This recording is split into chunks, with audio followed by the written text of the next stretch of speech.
Dear students, अस्सलाम वालेकुम।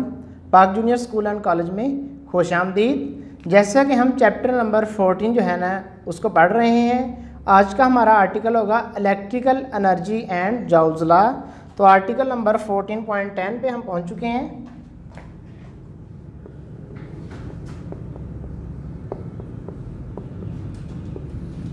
Electrical energy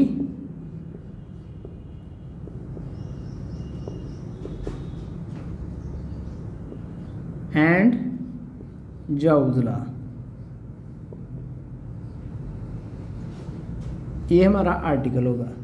तो पहले हम पढ़ते हैं इलेक्ट्रिकल एनर्जी क्या होती है। तो सबसे पहले आपको सिर्फ इतना पता होना चाहिए पोटेंशियल एनर्जी क्या होती है। तो पोटेंशियल एनर्जी की एक्सप्लेनेशन के लिए मैं आपको एक एग्जांपल देता हूँ। अगर एक सपोज कर लें, ये एक पहाड़ है, ये ऐसे नीचे को जा रहा है और यहाँ पर एक ट्रक है।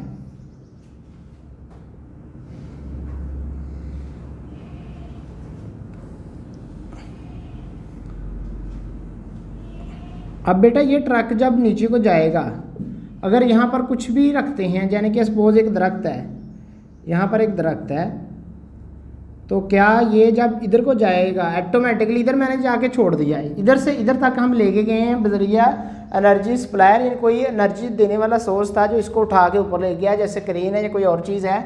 जैसे यहाँ पर जाके छोड़ेंगे तो ये अर्थ है, अर्थ सरफेस है, तो जब नीचे को आएगा यहाँ से नीचे तो ऑटोमेटिकली आएगा या हमें खुद लेके आना पड़ेगा। तो इसका जवाब है ऑटोमेटिकली आएगा। अब नीचे को क्यों आ रहा है? क्योंकि इधर है हाई पोटेंशियल और इधर क्या है? Low potential. लेकिन यहाँ पर हम बात करते थे पोटेंशियल एनर्जी की, तो यहाँ पर लो पोटेंशियल एनर्जी है, यहाँ पर हाई पोटेंशियल एनर्जी है, क्योंकि पोटेंशियल एनर्जी का फार्मूला होता है mgh। जितना ज़मीन से ज़्यादा हाइट पे चीज़ होगी उतनी उसके पास पोटेंशियल एनर्जी क्या होगी? ज़्यादा। ट्रक वही है, मैस इधर भी उतना ही है, तकरीबन उधर भी उतना ही है। तो जब नीचे को आएगा तो हाई से लो की तरफ जब चीज़ जाती है, हाई से लो की तरफ, तो एनर्जी हमें सप्लाई करती है कि हमें उसको एनर्जी देना पड़ती है। तो इसका मतलब ये हुआ कि एनर्जी वो हमें सप्लाई करती है।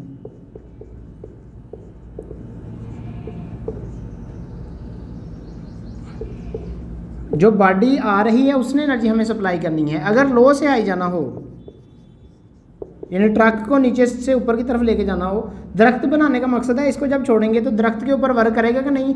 आगे दरख्त के साथ टकराएगा, इसको दिल करे तो उखाड़ के इधर फेंक दे। यानी कि यहाँ से यहाँ तक आते वक्त जो एनर्जी सप्लाई होगी, हमने देखना है कि वाकई यहाँ पर वर्क डन होगा कि नहीं होगा। तो इसके ऊपर वर्क डन हो जाएगा। इसका मतलब है इसके पास एनर्जी थी तो नीचे को आते हुए उसने वर्क डन में कन्वर्ट कर दी है। जब लो से हाई की तरफ ट्रक को लेके जाएंगे तो इधर से ट्रक इधर जा रहा है, यहाँ पर दरख्त है, तो दरख्त के साथ टकराने के बाद ऑटोमेटिकली दरख्त को उखाड़ देगा। इसका जवाब है नो, क्योंकि अगर आपने दरख्त के करीब जाके छोड़ दिया तो उसने इधर को ही आना है, उसके साथ उसने अगर अटैच करवाना है तो खुद जोर लगाना पड़ेगा, खुद एनर्जी हमें देनी पड़ेगी। तो नीचे से ऊपर की तरफ या लो से हाई की तरफ एनर्जी सप्लाई टू चार्ज, या हमें एनर्जी उसको सप्लाई करना पड़ती है टू बॉडी। यहाँ तक समझ आ गया। इसी तरह हम बात करते हैं इलेक्ट्रिकल एनर्जी। इलेक्ट्रिकल एनर्जी क्या होती है? जब हमारे पास कोई भी कंडक्टर होगा उसको हमने जोड़ देना है एक पोटेंशियल डिफरेंस के सोर्स के साथ। ये पॉजिटिव टर्मिनल हो गया, ये नेगेटिव।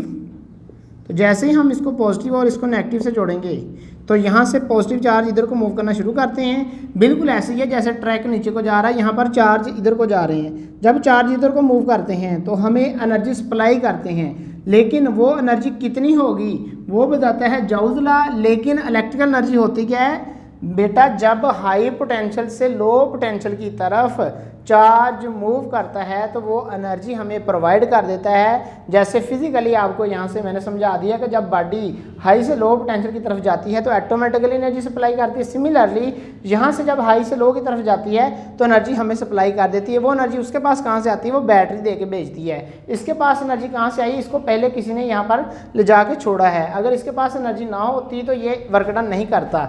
अब इसके पास पहले एनर्जी हमने इसके अंदर भर दी है, यहाँ पर भी एनर्जी हमने इसको दे दी है। एनर्जी यहाँ पर देने के बाद इसको छोड़ा है, तो जैसे बैटरी इसको छोड़ती है एनर्जी दे के भेजती है, तो वो एनर्जी यहाँ से यहाँ तक जाते वक्त खर्च होगी, तो वो कहलाती है इलेक्ट्रिकल एनर्जी। यानी इलेक्ट्रिकल एनर्जी तब मिलती है जब चार्ज हाई पोटेंशियल से लो पोटेंशियल की तरफ मूव करता है और ऑटोमेटिकली मूव करता है। इसके बाद हम पढ़ने लगे हैं joules law. What is joules law? ये बात आपने ज़रा गौर से समझनी है, ये लॉन्ग क्वेश्चन भी आ जाता होता है। जॉल्स लॉ क्या है?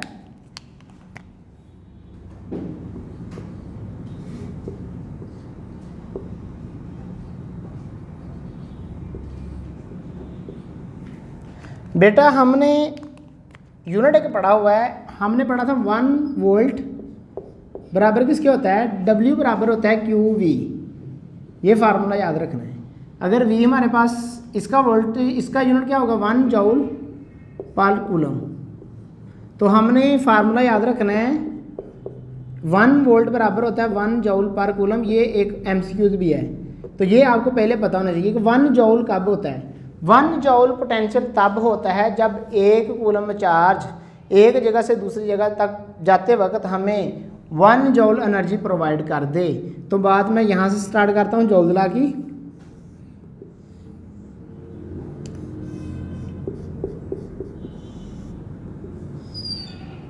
ये हाई पोटेंशियल हो गया, ये क्या हो गया? Low potential. यहाँ स्विच लगाना है लगा लें, यहाँ पर भी स्विच लगाना है तो लगा लें। अच्छा जी, अब देखें जब चार्ज इधर से इधर को मूव करेगा तो एनर्जी हमें प्रोवाइड करेगा। अब हम देखते हैं कि 1 वोल्ट एनर्जी हमें कब मिलती है, या 1 वोल्ट उसका पोटेंशियल डिफरेंस कब होता है। देखो अगर 1 कूलम चार्ज इधर से इधर को मूव करे और पोटेंशियल डिफरेंस कितना हो? 1 वोल्ट। यहाँ पर पोटेंशियल डिफरेंस सपोज 1 वोल्ट हो, तो अगर दोनों टर्मिनल्स के दरमियान पोटेंशियल डिफरेंस 1 वोल्ट हो और 1 कूलम चार्ज यहाँ से यहाँ तक पहुँच जाए, तो यहाँ से यहाँ तक जाते वक्त जो चार्ज ने हमें एनर्जी प्रोवाइड की होगी वो बेटा 1 जूल के बराबर होगी। दोबारा सुन लो बेटा, अगर इधर से हाई से लो की तरफ जाते वक्त, अगर ये रिलेशन याद रखना है कि 1 वोल्ट कब होता है? जब 1 जूल पर कूलम हो, यानी 1 जूल पर कूलम हो तो क्या होता है? वोल्ट। अगर हम इसको दूसरे अल्फाज में भी पढ़ सकते हैं ऐसे कि अगर हम ये चाहते हैं कि हम कूलम वोल्ट और जूल का रिलेशन देखना है तो ये फार्मूला आपके सामने लिखा है। अगर हम देखते हैं कि इधर से इधर जाते वक्त हमें जो वोल्टेज या हमें जो एनर्जी मिलनी है वो हो 1 जूल, तो कितना चार्ज मूव करेगा? 1 कूलम। और कितना पोटेंशियल डिफरेंस होगा? V volt. तो अगर बेटा 1 कूलम चार्ज मूव करे एंड एनर्जी सप्लाई कितनी कर दे? 1 जूल, तो उस टाइम पे कितना पोटेंशियल डिफरेंस या वोल्ट होगा? V volt. अगर हमारे पास Q कूलम चार्ज,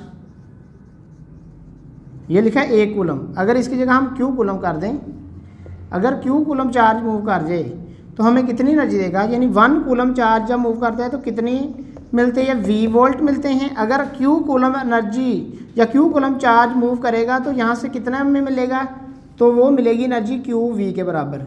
दोबारा सुन लें, 1 कूलम चार्ज मूव करे तो एनर्जी जो 1 जूल यहाँ पर होगी, और यहाँ पर 1 जूल एनर्जी मिली है, तो यहाँ पर पोटेंशियल डिफरेंस यानी कितना होगा? एनर्जी सप्लाई कितनी होगी? ये V। और अगर Q कूलम चार्ज मूव करेगा तो एनर्जी कितनी सप्लाई होगी? ये वो होगा QV। तो इसको मैं ऐसे लिखता हूँ, energy supply by the charge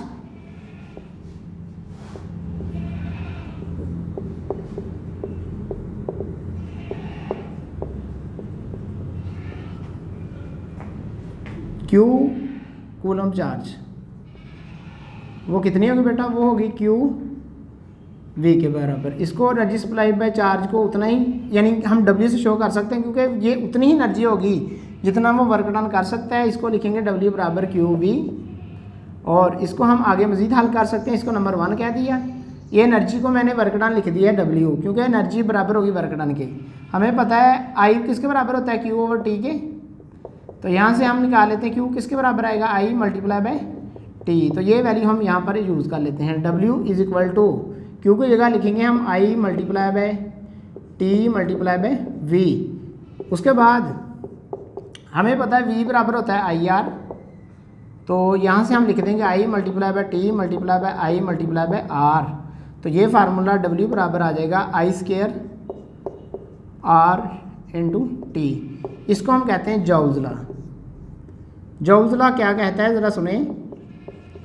कहता है जब चार्ज किसी भी कंडक्टर में मूव करते हैं तो हमें एनर्जी प्रोवाइड कर देते हैं और वहाँ पर हीट की फॉर्म में एनर्जी दे जाते हैं और वो हीट की फॉर्म में जो एनर्जी मिलती है वो बराबर होती है I²RT। जितना करंट ज़्यादा होगा उतनी हीट ज़्यादा बनेगी। आप इस सारे को छोड़ के आप मेरी बात समझिए, एक तार है, उसमें से करंट थोड़ा गुजारेंगे तो तार कम गर्म होगी, ज़्यादा गुजारेंगे तो ज़्यादा गर्म होगी।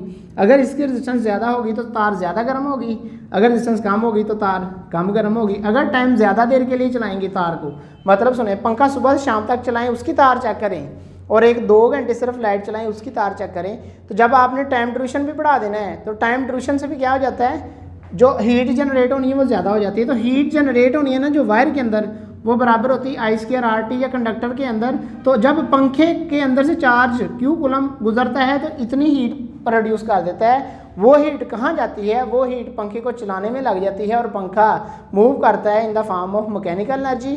तो ये बेटा एनर्जी है। तो यहाँ पर हीट जनरेट होती है, heat generated in resistance R,